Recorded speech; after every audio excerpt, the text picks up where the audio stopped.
Lost, first aired in 2004, tells the story of 48 survivors of a plane crash who find themselves on what appears to be a deserted island in the Pacific Ocean.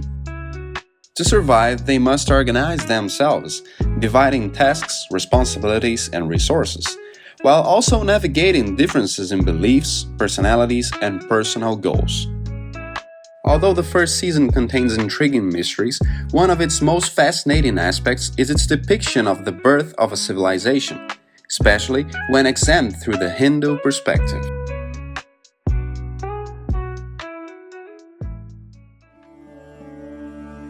Before we proceed, it is important to understand the Hindu caste system. Its origins are uncertain, but it has shaped Indian society for over 3,000 years. The classical structure, known as Varna, is composed of four main groups. At the top of the system, we have the Brahmins, consisting of priests, teachers, and intellectuals, responsible for preserving knowledge, performing rituals, and teaching philosophy, religion, and ethics. Right after, we have the Kshatriyas, consisting of warriors, rulers, and administrators, tasked with protecting society and providing political and military leadership. The third caste is the Vaishyas, consisting of merchants, artisans, and prosperous farmers engaged in trade and economic activities. The last caste is the Shudra, consisting of laborers and servants performing manual work and support functions traditionally excluded from religious and intellectual instruction. Outside the system are the Dalits, or untouchables, historically assigned tasks considered impure. According to the Purusha Sukta in the Rig Veda, the castes originated from the cosmic god Purusha. His head represents the Brahmins, arms the Kshatriyas, tights Vaishyas, and feet Shudra. When stripped of its religious aspects, the caste system can be understood as a natural pattern of human social organization. It did not create human tendencies, it described them. In politics, Aristotle observed that human beings tend to revert to a wild, almost animal-like state when removed from a real, functioning society. He concluded that man is a political animal, whose more savage instincts are kept in check only within an actual community, often more effectively when the community is small. A good illustration of this idea can be found in the book Cangaceiros by Brazilian author José Lins do Rego.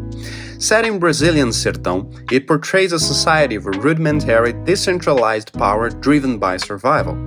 This mirrors, in anthropological terms, the early stages of human civilization, what might be called a pre-state, where authority is local, unstable, and sustained by force.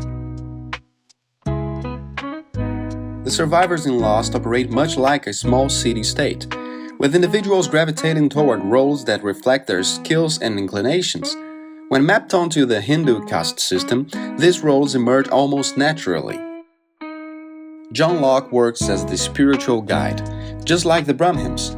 Since his first moments at the island, he experiences and talks about mysteries, faith, and purpose. His task is to help others finding meaning and encouraging personal growth. His explorations into uncharted areas serve as a metaphor for seeking the unknown. Talking about the Kshatriyas, once the group has a spiritual leader, they also need a military one, someone who takes responsibility, devises strategies, and divides tasks. Jack, the doctor, is the one who assumes leadership, not through a poll or a convenience, but as a natural duty. Everyone sees and respects him as this person. On the other hand, Sawyer also has this kind of power, although he's not a good person as Jack. Their rivalry illustrates the tension between individuals with similar leadership instincts, battling for control, for the power, and for the confidence of society. For the Vaishyas, we have a good example in Saeed, whose technical expertise and organizational skills make him both a worker and a coordinator, most of the times receiving orders, not discussing them or trying to oppose the leaders. For him, being useful is what really matters. And we have the Shudra, those who the best quality is when they are following instructions rather than leading. Hurley, Charlie, and Shannon are great examples of people who only want to live their lives. not to assume great responsibility or prestige among society. In the end, we have the Dalits, the background survivors with little or no dialogue, whose focus is solely on survival.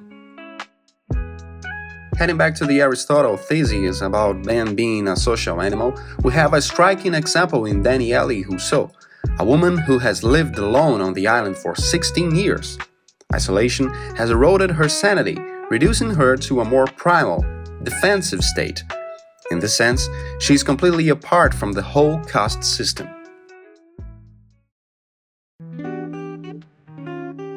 As the series progresses, particularly beyond the second season, the application of the caste system becomes less relevant, largely due to narrative inconsistencies and departure from grounded human dynamics.